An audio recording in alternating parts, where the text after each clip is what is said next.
helicopter, marami din ang kotse.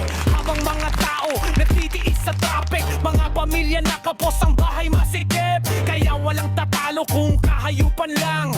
Buhay at dito sa Pinas ay mga halang. Nagpapakasarap sila sa kaban ng bayan, habang tayo ang nalulubog sa kahirapan.